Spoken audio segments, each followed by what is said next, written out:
Assalamualaikum, warahmatullahi, wabarakatuh. What if the greatest battle of your life is not happening around you, but inside you? Not between you and another person, not between nations, but between Dunya and Akhirah. Every single day, you stand at a crossroads. One path feeds your desires, the other feeds your soul, and sometimes they do not lead in the same direction. Allah says in Surah Al-Alaq 87:16-17, "But you prefer the worldly life, while the hereafter is better and more lasting." Better and more lasting. Yet your heart often prefers what is immediate: the notification, the promotion, the praise, the comfort. Dunya is attractive because it is visible. Akhirah requires faith. You can see money grow. You can see followers increase. You can see recognition expand.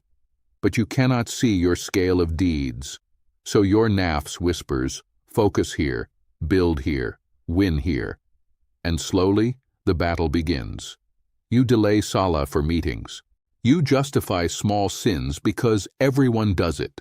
You compromise values to avoid discomfort, not because you reject Akhirah, but because dunya feels urgent.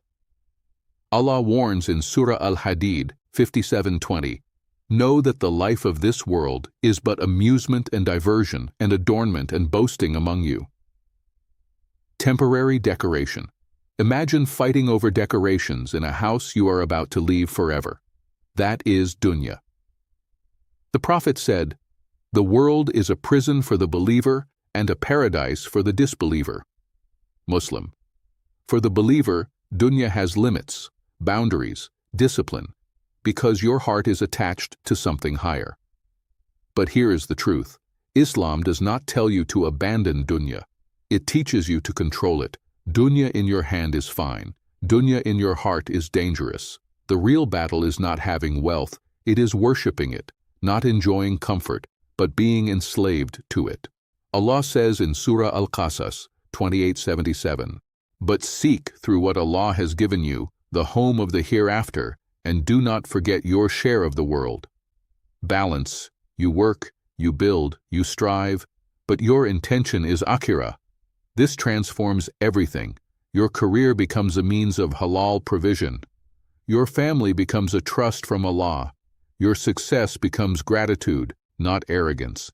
The battle inside you becomes clearer when hardship comes, when you lose something you love, when plans collapse, when status fades. If your heart was tied to dunya alone, you crumble. But if your heart is anchored in Akhirah, you remain steady.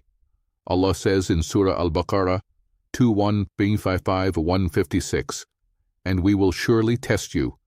But give good tidings to the patient, those who, when disaster strikes them, say, 'Indeed we belong to Allah, and indeed to Him we will return.'" That statement is power. It reminds you that nothing here is permanent. Not your pain, not your pleasure. The Prophet also said, "Be in this world as though you were a stranger or a traveler." Bukhari. A traveler does not build permanent homes at rest stops.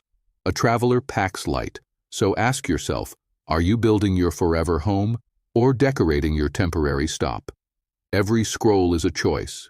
Every purchase is a choice. Every conversation is a choice. Dunya or Akhirah. This does not mean you never enjoy life.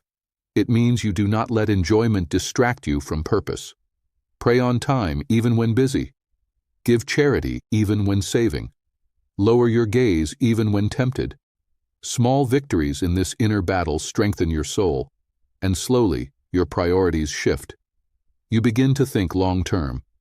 Not 5 years, forever. When you stand before Allah, your degrees will not speak. Your bank account will not speak. Your deeds will. The battle inside you will end that day. Choose wisely now.